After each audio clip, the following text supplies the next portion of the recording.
Several months back, we were contacted by another YouTuber, Bearded and Bored. You might know him, you might love him. I watch his channel too.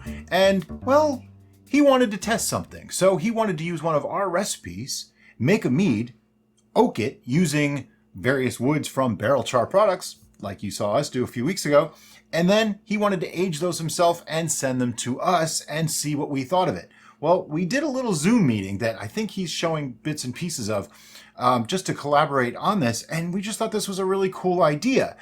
So here we have 4 different versions of this mead. Now, this is my Spiced Metheglin, which, if you remember from our top 5 videos, was my favorite mead of all time.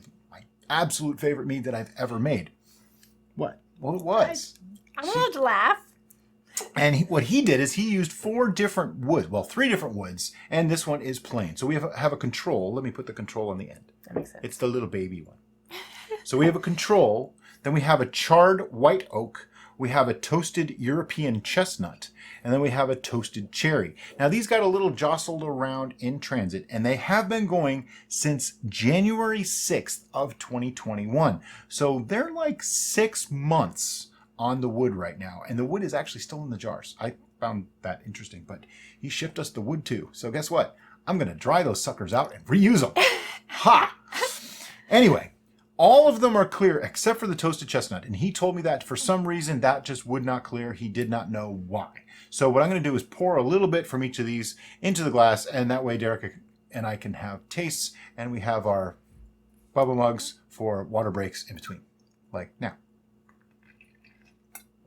So give me a minute to pour these out. Okay, so we have our glasses poured. And we're super excited about this because not only were we really looking forward to doing a collaboration, but we were really looking forward to tasting more of the different types of woods. And he sent us some that we haven't tried yet, so I think the only one we've done was the cherry. Yeah. But he had the chestnut that we didn't do and the white oak that we did not do. So I'm really, really curious about this. Yeah. First observations right off the bat. The clarity level is fairly similar. Like this is the plain, this is the charred white oak. There are a couple pieces of charcoal in there, and I'm not going to hold it against them. The wood just, it chars. The toasted chestnut, though, is the only one. It's a little bit cloudy. But we did notice that on our test that one of the woods did make it cloudy. The sugar maple, I think, did. But it wasn't this cloudy. And it wasn't quite that cloudy. That's almost a milky cloud. Yeah. Interesting. But it doesn't smell bad, so I don't think there's anything wrong with it. It could just be the nature of the wood itself. The sap released has different proteins in it that could cloud. It's, Anyway, let's this is the plain. So I know that he made this, it was done before Christmas, the mead itself. He didn't start oaking it or wood aging it until January 6th. But this is probably 7 to 9 months old at this point. So on the smell, it smells nice. It smells like a metheglin. It doesn't smell quite as strong of the spices as ours did. Now I know when people follow recipes, and this isn't judging him in any way. No. People do things a little bit differently, and he probably put his own spin on it, and that's cool. I expected him to. I didn't expect him to follow it exactly the way I said. I don't expect anybody to do that. But it's a pleasant smell. It smells good. I'm getting a little bit of the different spices that are in there, but not a ton. I'm just going to take a quick sip and see what we think.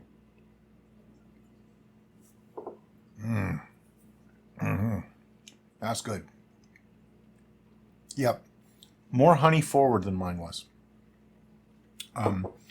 Not quite as sweet either. I think he might have might have fermented a bit further, or oh wow, that's really good. That's actually quite nice. That would be our short sip. Oh, we're not doing short and long. Brian did drink it. A moderate sip.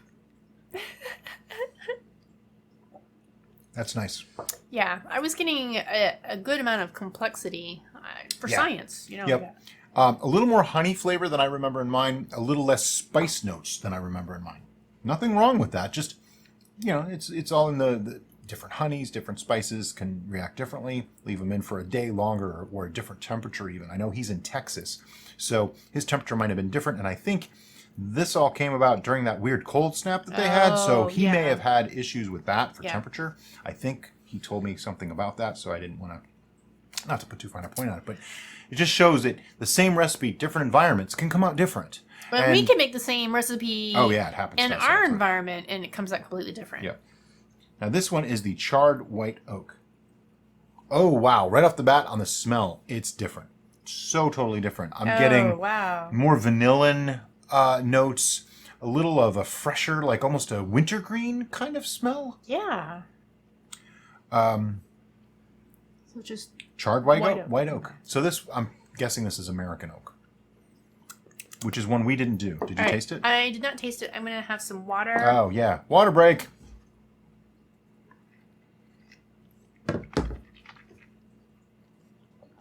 I'm trying to not get any charcoal. Wait till they spin around.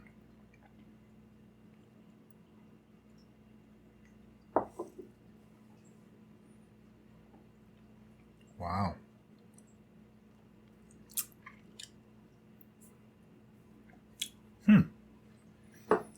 First impressions, it's a little more watery than the original. Not a bad way, but it is a little more watery. It's very smooth, extremely smooth, like creamy almost. Similar to the French oak. I think the white oak actually did even more of the creaminess than the French oak. It seems like if you took all the notes of the original, it seemed to smooth everything out, except for the sweetness. It seemed to bump it made it sweeter. And it took the spicy notes away, though. I don't know if it's actually aggressive. sweeter than the first one. I just think it kind of accentuated the sweetness. I think it added some wood sweetness, if that's a thing. Wood sweetness. But now it's a thing. It didn't. I don't feel like it's an overly sweet beverage. It seems the same sweetness level. It's just that note is more pronounced now. I think because the spices are less aggressive, it's not balancing the sweetness quite as much as it was in the original. Right. That's what I'm getting. But I'm not seeing that as a negative so much. No, this isn't a negative in any way, because I'm imagining that these are all going to taste pretty good. Based on, this is what they're based off of. The oaking can't, well, it can. It probably won't ruin the brew, but it'll change it in various ways, as we're finding out. These two things, I would never say were actually the same brew. Right. And, no way. And I'm getting more of the notes that I associate with whiskey, which we did in ours as well. I don't get as much caramel, more vanilla. Yes. Very vanilla. Very vanilla. Not much caramel. Yeah. Usually I get caramel and vanilla from whiskey. Yeah. And that's usually, European oaks do the caramel vanilla. White American oak usually should too. It's kind of strange that it didn't. Because that's what they use to make whiskey. Sure. Anyway. Toasted European chestnut. Now, as you can see, this is the one that's a little bit milky, which initially would make me a little bit nervous about it, but he said it was on his end too, and he tasted it, so it was fine. Yeah. He was still able to talk to me, therefore I know it was safe. So. Oh, water. I already did. Now on the smell, this one smells more woody, if that is a thing. I smell wood, okay, like walking into a carpentry shop or something. And on the taste, I taste it too.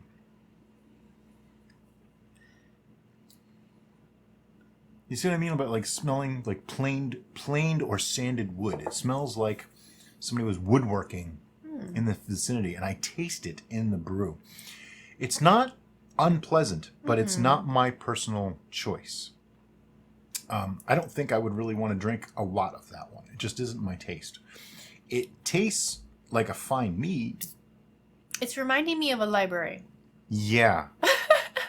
It's like drinking a book. Yeah. With like, the really rich... Deborah would love this one. Yeah. We have a friend who's a librarian. I was thinking about that. Like, Deborah! This is Deborah's drink. We're now calling this a Deborah's drink. We'll have to have her over and she can have the rest of it. With the big comfy leather chairs and all the wood detailing and the It's books. very interesting, though, because it changes it. The spices go away with the oaking. I'm surprised. These two in a row the spice is much less pronounced. Now, his had a little bit less spice to begin with. Let me go back and taste his original again. But it's funny because in whiskey tasting, there's been mention of leather before, and I never really got the leather note. Spices. But this one, I'm getting the leather. You get leather? Yeah. I'm gonna have to taste it again.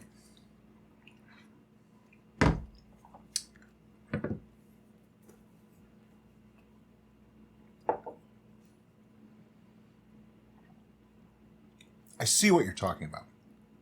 I don't really taste leather, but I can see where those notes might suggest that for you. Sure. To me, leather is an earthy, strong, almost a charred taste, sort of. I know that's a weird way to describe it. But this, I'm not getting that. I'm getting more like green wood that hasn't aged. So if it's leather, it's more like unaged, untanned leather, like rawhide, cowhide. I was getting the more almost suede, sink into it kind of leather. Oh, okay. Still not really my favorite, but I think I like it better than the one that I liked least of the ones that we did. How's that sound? It tastes significantly better than what it looks. Yeah, it's a little disconcerting when you look at it. I got to be honest, but the taste is fine. Yeah. And I trust them.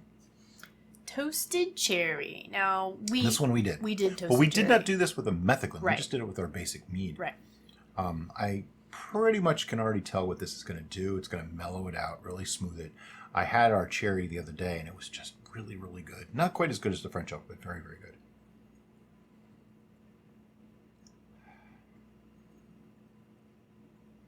The spice notes still kind of dissipate, and that's a little bit disappointing for me. I didn't think that the spice notes would go away with wood aging. I would have thought they'd enhance them a bit.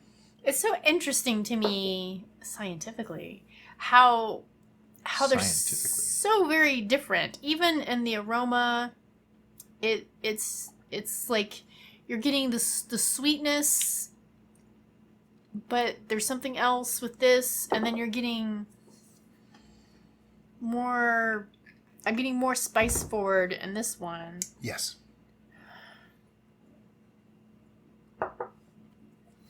That one tastes closest to the original. That tastes like a child of the original. That one doesn't have the cherry, by the way.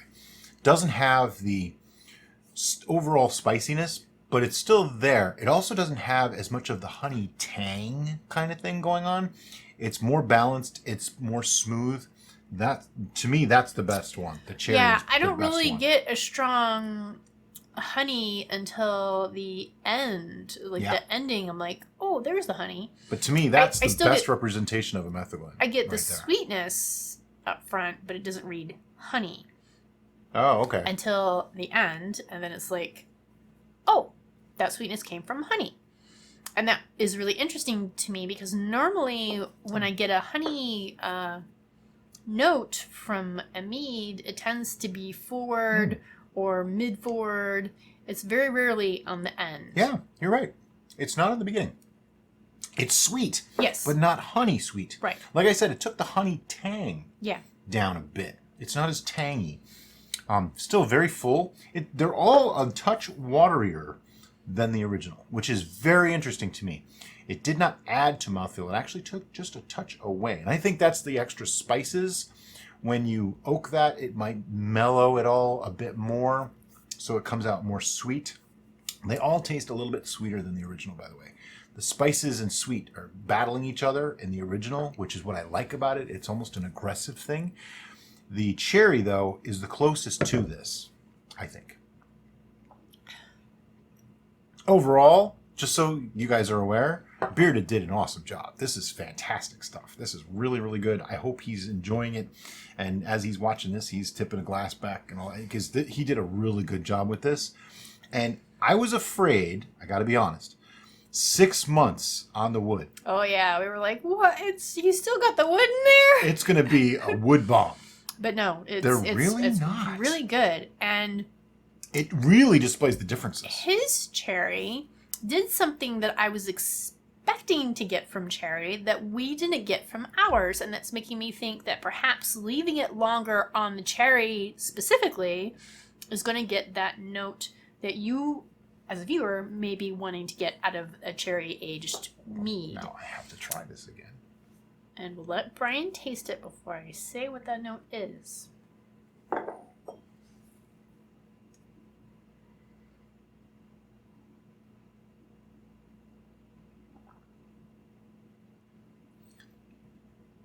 Almost a citrus. Like a little bit of a fruity tart thing. Yes, I'm getting fruit notes from the cherry aged It's that is just, not in the original. If she didn't tell me, I wouldn't have found slight- it. If she didn't say that, I wouldn't have It's a looked. slight thing, but initially, Just barely. without trying It's on the a cherry exhale. thing, I was like, oh, that should give a nice fruity note. Totally on the I don't exhale. know why I thought that would happen. I don't but get that's- cherry though. No, it's not cherry. It's It's just like berry-ish. it's fruit Citrusy thing. berry. I'm getting more almost a... You get it on the exhale is where I get it. Drink it all. Yeah, I did. I could pour you more. It's more like almost a raspberry lime. Yeah. Like, I bet that fruit note is what Adam's new Kill You tastes like. Oh, yeah. like we were saying, overall, all four of these are great. And Yes. I consider it an honor. I mean, we're really yeah. honored that someone wanted to use our recipe and make this and then go through the effort and then, get it to us to have us taste it and give feedback on it. That's putting yourself out there. That's hard to do. Yeah. I love the original, and my second favorite, I'm going to say, is the cherry, because I really enjoy getting that fruit note that I wanted to get from the cherry that we didn't get from ours. And so I'm going to have to go out on a limb and say it's because he left the wood in here for longer than we did that it finally added that fruit I'm going note. to go out on a limb and say something here. I like his toasted cherry aged better than my original. Yeah. I can't say that I like it better than his original. I like it, and don't take that wrong. I like it better than mine. It's yummy. Yeah, that is fantastic. If That we is had really, to give really good it a stuff. number, it would... It actually tastes close to mine. It I would just be think very it high. took the spice down a little bit and mellowed it a touch. So it's like a better version of mine. If mine was an 11, that's the cherry oaked version. Right? Cherry oaked. It's not oaked, it's wood aged. Yeah. I keep getting that confused because we always say oaked. But it's not just oak. I mean, we have chestnut and cherry, and there's all kinds of woods you can use for this. People have been asking us, can I just go out in my backyard and chop down a tree and do that? Well, Kind sort of, but not really.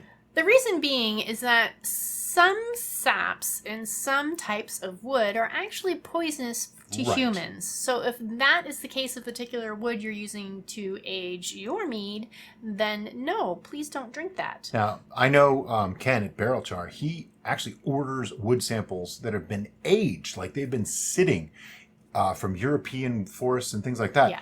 They've been aging. Then he chars them. So these are hand-selected and charred just for this purpose. As much as I'm a do-it-yourself kind of guy, I don't know that I would do it. I know Bearded gets into that, and he does some of those things. It's a very specialized science, not something that I've gotten into. Of course, Bearded's probably going to get me to do it now. But, but I would just be careful what you choose. Like, don't just go out in your backyard and choose something that you don't know what it is. But, like, if you know what it is and it's the kind of oak or the kind of maple or cherry or things like that that have been used for other things, maple may not be one, don't quote me on that, but, like, chestnut, all that. If it's one of those that the brand, the variety of tree has been used for that, then it's probably sort of safe to do. But you still need to age that wood, I get will all the throw- sap out, and dehydrate it and char it. Yeah. There's a lot of work. It's not just grab a chunk of wood and throw it in. There's a lot that goes into that. Plus, you also have to prepare that properly by boiling it in water and things like that. also, here's something to think about. We have been oak or wood aging brews for a very long time before we were approached by the Barrel Char guys. And I'm like, what's wood, right? Yeah, It didn't whatever. really make much difference. But then, Barrel Char. This is going to sound like we are just totally, like, paid by these guys, but We're honestly, not. we're not. We're not. They did send us samples. Yes. And when we did that video, they sent us a couple more. But their we products also paid for some yeah, we because bought they some were more. that and then he good. sent me more on top of that. It was surprising. It was unexpectedly the difference surprising. was startling. How different the generic spiral the oaks wood that we spirals and purchased stuff. from Amazon versus the Barrel Char guys. They had barely any effect, whereas the Barrel Char stuff really did. And that is a testament to he's choosing the right woods and treating them properly. Yeah. These are things that, okay, if I spent years learning how to do it, I could probably do it, you know, maybe on a certain level. But he's already doing it. And So let's they're just not buy it from him. expensive. Just buy it from him. Anyway, Bearded, this is awesome stuff. And if there's anything that you want to do in the future together, let's chat and make this happen. And the rest of you, if you liked this video, thank you so much for watching. And if you happen to be one of Bearded's audience and this is your first time watching one of our videos, welcome. We have over 300 videos. Please don't get lost, and if you have any questions, ask away. Bearded knows quite a few of them too, because we've been friends for quite a long time on YouTube. And anyway, have a great day, and look up! There's another video up there. You might like that one too.